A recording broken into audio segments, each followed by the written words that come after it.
So we've got a really mini, quick little sketchbook tour for you today. And when I say mini, that's how small this sketchbook is. This is a Muji notebook, I think. I don't think it's actually technically a sketchbook. Yeah, it's a Muji plain notebook. If you've been on this channel before, you know that I like drawing in notebooks. I like that the paper's really thin and smooth. That's just something I enjoy in sketchbooks. So we're going to have a quick flick through of this. This is not something I have completed recently. As you can see, I filled this out from end of 2022 to start of 2023. So this is actually about a 2-year-old sketchbook. I've just never gotten around to sharing it on here, and I saw it on the shelf and I thought, yeah, let's have a little flick through of that. Maybe people will find it interesting. Because I am a nosy Parker and I love looking at other people's sketchbooks and seeing their thought process. So yeah, I thought you guys might like this. So this was very much my really casual doodling sketchbook. There's no completed works of art in here. There's not very much colour at all either. It was mostly just journal pages like this. I was drawing stuff I bought. This is what I was currently reading. I baked a pumpkin pie this day and I was listening to this Hosier album a lot at the time. It was autumn and I really associate Hosier with autumn. This is a drawing from Life Drawing. So I often go to Life Drawing at Summer Hall here in Edinburgh. Sometimes I'll draw the model, and then sometimes if I get bored of drawing the model, I'll draw the whole room, because it's this Victorian lecture theatre. That's where the Life Drawing's held, and it's got this really interesting banked seating. That's always quite like a perspective challenge to draw. So sometimes I like to try and draw that. I think I started a journal page here and then abandoned it. Went to Senate Parks with my family, and I've written, I forgot to do laundry before we came, so I only have this. I seem to remember we had travelled here from somewhere else and I had a bag of dirty laundry with me because I hadn't come straight from home. We'd been somewhere else for a few days, and I was thinking, oh, there'll be a washing machine in the like Senate Parks villa. There was not, so I just had to wear dirty clothes for a few days. That's what that drawing's about. I often do this in my sketchbooks, have a charity shop visual list, like a little mood board of the things I'm generally looking for at charity shops. Charity shopping is very, or like thrift shopping, it's very hit and miss in terms of what you find. If you go out thinking to yourself, I want a red jumper, you won't find one, but you'll find 6 other things that you might like. So it's just helpful to have like a vague correlation in your head of the general things you're looking for. Then you'll be more successful with your charity shopping hunting. This is again with the Life Drawing. I think I drew this in the break. There's like a 20-minute break in the middle. So as you can see, the model's chair is empty and someone's on the phone. This is the drawing at a cafe in Edinburgh that has sadly gone now, Pulp and Grind. And it had this big indoor tree, which was really cool. It was like a nice feature. I think this was just my desk, my various pens, cups, sketchbooks. This was a song that was in my head by Ghost. Hot chocky.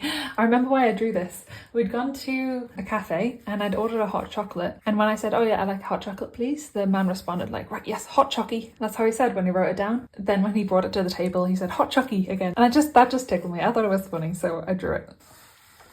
Again with the Reconfigure Life Drawing, I used to go all the time. I really gotten out of the habit recently, but yeah, as I said, it's like a semicircle banked seating lecture theatre type setup. So this was my, if you can imagine the semicircle came around, I was sitting here and then this was the other half of the semicircle. So I was drawing the other students basically in between, you know, model poses. And a concert ticket from when we went to go and see Sigrid. That was really cool.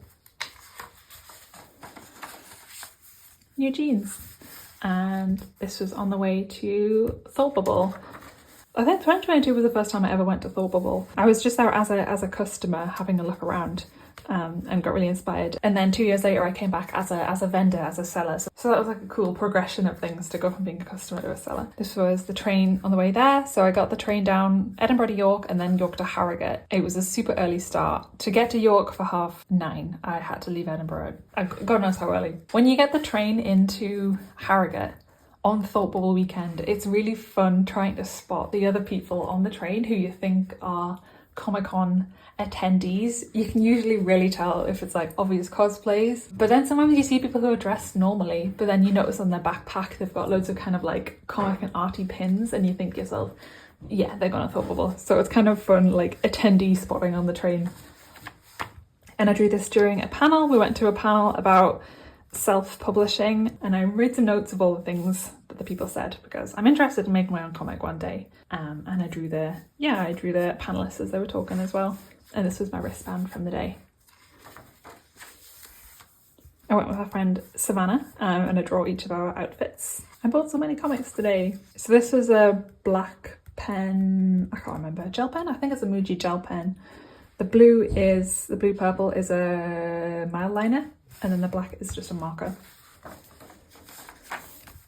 Yeah, so my friend Savannah, because she lives, well, not really near Harrogate, but nearer than me. So she was my Airbnb, which I was very grateful for.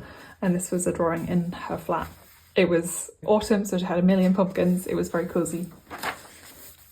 And a drawing of the meal we went out for the next day.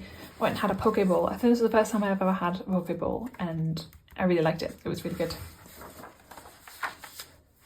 This was when I really started to get into doing craft fairs.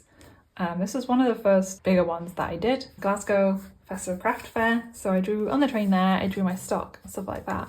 I really want to get back into doing daily journal pages like this again. They're really nice to look back on.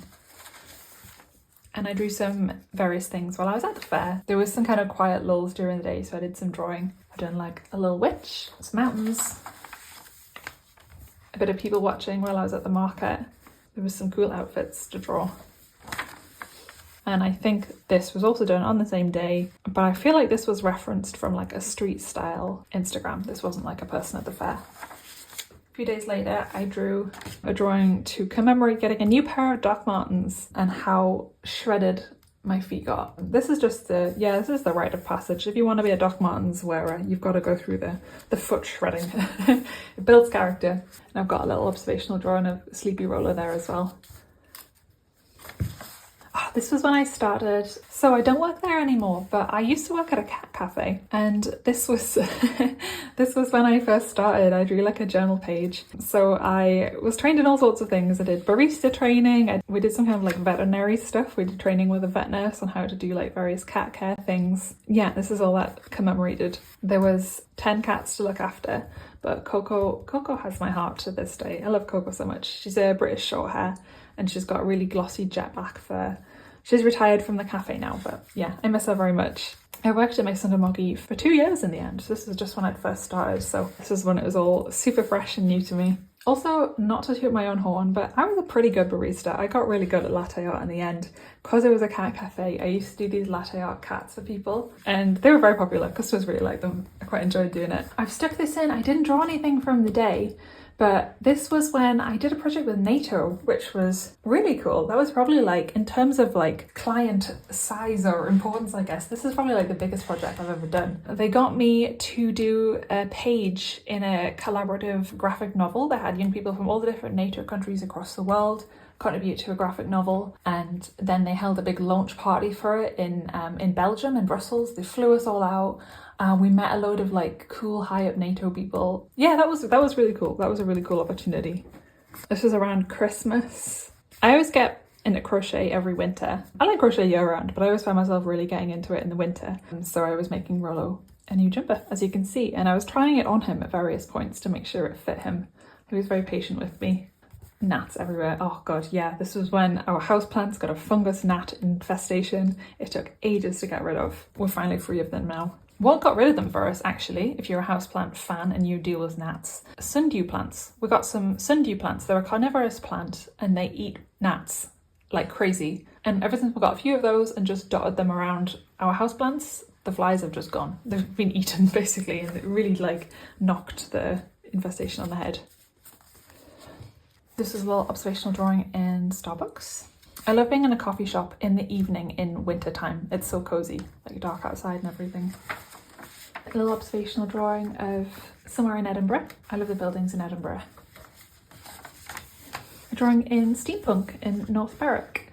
You've probably heard me talk about North Berwick before. It's this really gorgeous little seaside town near Edinburgh. It's about half an hour out of Edinburgh. It's well worth a day trip if you're ever staying in Edinburgh. Go to North Berwick. And while you're there, go to Steampunk Coffee. The coffee's absolutely legendary. It's so good. They roast it on site, which is what you can see here, like the coffee beans all being processed and stuff. Yeah, Steampunk Coffee. I think this was just Pinterest inspired thing. I think I saw this outfit, this car, and I was listening to Glass Animals at the time as well.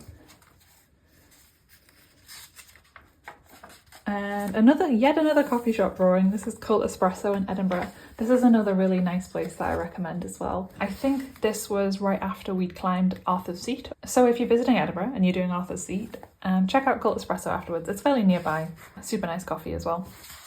And yeah, that's it. I know it's just been a short little video, but I hope you thought that was interesting. It was nice to do a sketchbook that was just strictly reserved for really casual journal type, observational type drawings. I didn't use the sketchbook in the same way I use my other sketchbooks in terms of like planning out, you know, major illustrations or doing proper paintings. The sketchbook was just like my little buddy for a few months, and I just drew a random scribbly journal type page in it whenever I wanted to, and it was nice to have that, that like relationship with a sketchbook. But that's it for this week. Thanks for stopping by, thanks for hanging out. It's been lovely having you. I'll see you next week. Bye.